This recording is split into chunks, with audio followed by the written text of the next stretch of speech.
आपको पत्रकार महोदय मालूम है कि ये जो सरकार है ये तानाशाह सरकार है, जिसमें आज संजय के घर से कुछ भी बरामद नहीं हुआ, ऐसे कोई भी डॉक्यूमेंट्री प्राप्त नहीं हुई जो उनके प्रॉपर्टी से संबंध हो, गहना मिला हो, कोई सोने का कुछ भी आइटम मिला हो उसके घर से, नगद कैश मिला हो, कुछ भी उसके घर से नहीं मिला। खाली वो अपने घर से निकले हैं। ईडी ने उनके घर के छापेमारी से कुछ भी प्राप्त नहीं हुआ, लेकिन इतना बड़ा बवाल बना के रख दिया कि उसके ऊपर इतना प्रेशर डाल दिया पार्टी की छवि गिराने के लिए। इस बीजेपी सरकार ने जो जो हथकंडे आज तक अपनाए हैं, वो नहीं चाहती कि कोई भी हमारे खिलाफ, हमारे विरुद्ध कोई भी सत्ता का व्यक्ति, सत्ताधीन कोई हमारे विरुद्ध आवाज़ उठाए।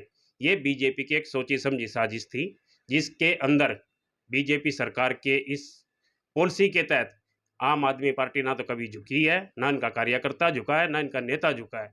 जिन्होंने संघर्ष, ये जो पार्टी ने जन्म लिया था, इस आम आदमी पार्टी ने जो जन्म लिया था, वो भगत सिंह से प्रेरित होकर, अंबेडकर से प्रेरित होकर इस पार्टी का जन्म हुआ है। ऐसी गादड़ धमकी से बीजेपी की जो झूठी ईडी और सीबीआई के झूठे सहारे से ना तो पार्टी का कोई भी नेता दबेगा, ना पार्टी का कोई कार्यकर्ता दबेगा, और इस जांच से कुछ भी हासिल होने वाला नहीं है। आप 2 महीने बाद, 6 महीने बाद, साल बाद देखना कि सुप्रीम कोर्ट का जब ऑर्डर आएगा उसमें पता लगेगा कि संजय सिंह के ऊपर कोई भी कुछ भी साबित नहीं हुआ। इस आम आदमी जांच पार्टी को ही टारगेट क्यों किया जा रहा है विपक्ष को? लेकिन माना जाता है कि कांग्रेस मजबूत है, लेकिन क्या आम आदमी पार्टी से बीजेपी डर गई है? हाँ, ये तो बीजेपी को डर है ही कांग्रेस, क्योंकि कांग्रेस का वजूद खत्म होते जा रहा है। एक जो बीजेपी का आईटी सेल है, उसने राहुल गांधी को पप्पू बना के रख दिया, क्योंकि अब उनके हिसाब से अब भी कांग्रेस, उन्हें लगा कि हमने कांग्रेस को खत्म कर दिया है। अब उनको टारगेट उन्होंने आम आदमी पार्टी को किया हुआ है कि ये बीजेपी को टक्कर देने वाली एक ही पार्टी है, जो कि है आम आदमी पार्टी। और आम आदमी पार्टी ही पूरे देश के अंदर अपना अस्तित्व फैलाने जा रही थी, इस करके एक एक नेता को टारगेट किया गया है। चाहे वो संजय सिंह हो, चाहे वो हमारे शिक्षा मंत्री रहे हो, चाहे हमारे स्वास्थ्य मंत्री रहे हो। जो हमारी आम आदमी पार्टी ने 3 प्रणाली पे काम किया है, शिक्षा, चिकित्सा और बिजली। इन सबसे ज़्यादा हमारी जो एजुकेशन जो प्रणाली थी, एजुकेशन, वो पूरे देश विदेश में चर्चित रही है कि जिस प्लेटफॉर्म पे हमारी नीति ने काम किया है, हमारी सरकार ने काम किया, आम आदमी पार्टी की सरकार ने जो काम किया है, वो सबसे महत्वपूर्ण थी शिक्षा। इन्होंने शिक्षा को दबाने के लिए ही हमारे नेता को गिरफ्तार किया, और आज जो संजय पे इन्होंने कार्रवाई करने की कोशिश की है, आप 2 महीने बाद देखोगे कि वहां से भी आपको कुछ भी प्राप्त नहीं। तो चंडीगढ़ में प्रदर्शन हुआ और गिरफ्तारी हुई, गैस गोले और वाटर कैन का इस्तेमाल किया गया और गिरफ्तारी की गई, इसको क्या कहेंगे? ये पूरे प्रदेश में चलेगा, पूरे देश में चलेगा, क्योंकि हमारे नेता करप्ट नहीं है। हमने इस पार्टी का जो जन्म हुआ था वो करप्शन के विरुद्ध ही हुआ था।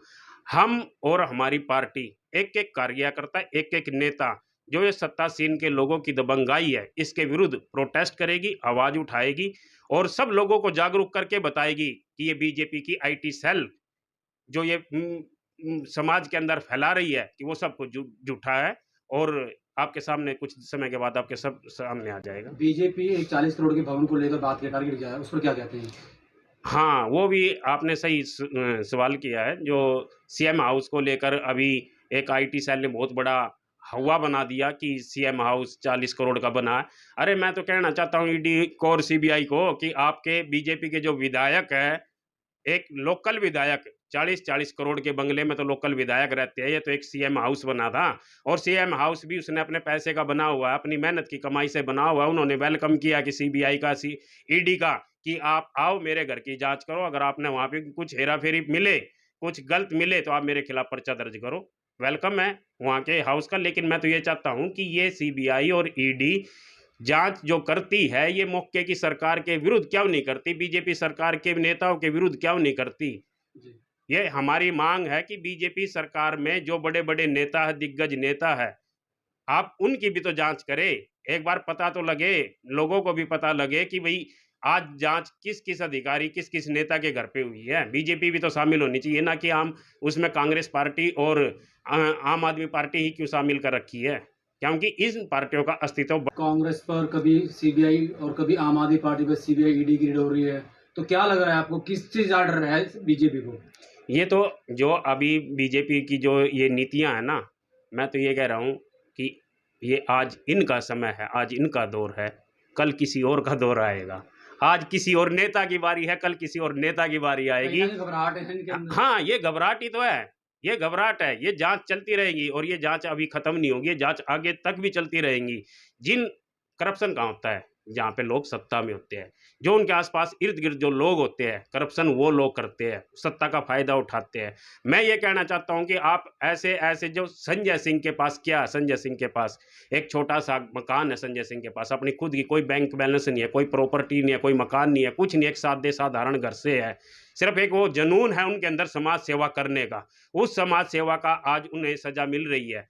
मैं तो ये जानना चाहता हूँ, जो बीजेपी के विधायक है, जो छोटे-छोटे विधायक जिनका पास कुछ भी नहीं था, लाखों रुपए की इनकम थी, जिन लोगों की आज करोड़ों रुपए की इनकम है, बड़े-बड़े उद्योग है, बड़ी-बड़ी फैक्ट्रियाँ हैं, मैं तो उनके भी चाहता हूँ, ईडी से भी मैं अनुरोध करता हूँ कि आप एक बार बीजेपी के जो नेता रहे हैं, जिनकी खिरोत-फिरौत होती है, सरकार बनाने के लिए हज़ारों करोड़ों रुपए लगाती है सरकार, वर्तमान सरकार ने जो गुजरात के अंदर खिरोत-फिरौत करी, महाराष्ट्र के अंदर खिरोत-फिरौत करी, ये पैसा कहाँ से आता है? ईडी से मेरा अनुरोध है, सीबीआई से मेरा अनुरोध है कि आप उनकी भी तो जाँच करें कि जो नेताओं को खरीदा जाता 2024 में क्या रहेगा जिस प्रकार की आप पर आम आदमी पार्टी पर जो कार्यकर्ताओं पर ये ईडी और सीबीआई ये भाई साहब, ये छोटे-मोटे लाछन से कुछ नहीं होगा। इन चीज़ों से ना तो हम घबराने वाले, ना हमारे कार्यकर्ता घबराने वाले। दिल से, जान से मेहनत करेंगे पूरी और पूरे हरियाणा के अंदर 90 की 90 क्या विधानसभा आपके की सीटों पर इलेक्शन क्या लड़ेंगे। आपके अंदर भी डर है इस चीज का? नहीं, नहीं, मैं भगत सिंह का चेला हूँ, ईमानदारी से कमाया, समाज के अंदर रहा हूँ। कभी मैं किसी से घबराता नहीं, 2 नंबर का हम कमाते नहीं, हराम का पैसा हमारे पास है नहीं, कम खाते हैं, ज़मीर है, जितना हमारे पास है उतना खाते हैं, ज़्यादा ऐशो आराम के अंदर रहने का शौक हमें है ही नहीं, आराम के अंदर रहने का शौक हमें है ही नहीं। एक आखिरी सवाल, एक आप आम आदमी पार्टी कार्यकर्ता हैं और एक आप वकील भी पेशे से, तो जैसे कि उन्होंने बताया कि संजय कुमार के घर से कोई सबूत नहीं मिला, तो किन ऑफेंस के हिसाब से उन्होंने जो ऑफेंस बनाए हैं ईडी और सीबीआई ने? देखो, मैं आपको पत्रकार महोदय बताना चाहता हूँ कि आज के समय आज एक ये प्रक्रिया है कि आपके विरुद्ध अगर थाने के अंदर आप कोई छोटा-सा भी केस इंसिडेंट हो जाता है, कोई 751 का पर्चा दर्ज हो जाता है या 323-24 में पर्चा दर्ज हो जाता है, मारपीट का कोई भी पर्चा दर्ज हो जाता है, तो उसमें पुलिस पहले उसका प्रक्रिया है कि वो एफआईआर दर्ज करेगी, उसके बाद वो अरेस्ट करेगी, कोर्ट में पेश करेगी। उसमें किसका क्या रोल रहा है, क्या उसको सज़ा मिलनी चाहिए या वो उस चीज़ का दोषी था कि नहीं था, वो एक प्रक्रिया है, वो कोर्ट डिसाइड करेगा। अभी जो संजय जी के तो साथ क्या ईडी और सीबीआई ने इस तरह हाँ, हाँ, वो संजय जी का जो नाम ऊपर से जो प्रेशर था, सरकार का दबाव था ईडी के ऊपर, उन्होंने उस चार्जशीट में उनका ज़बरदस्ती नाम डलवाया है और ईडी ने जो उनको अरेस्ट किया है, सिर्फ़ वो एक प्रक्रिया के तहत अरेस्ट किया है। अब कोर्ट के अंदर पेश करेंगे, तब वो ज़मानत भी हो जाएगी और केस से बरी भी हो जाएँगे। इस केस के अंदर कुछ भी मिलने वाला नहीं है ईडी आपका को। नाम बताइए? एडवोकेट राधेश्याम, लीगल सेल, जिला अध्यक्ष, पानीपत।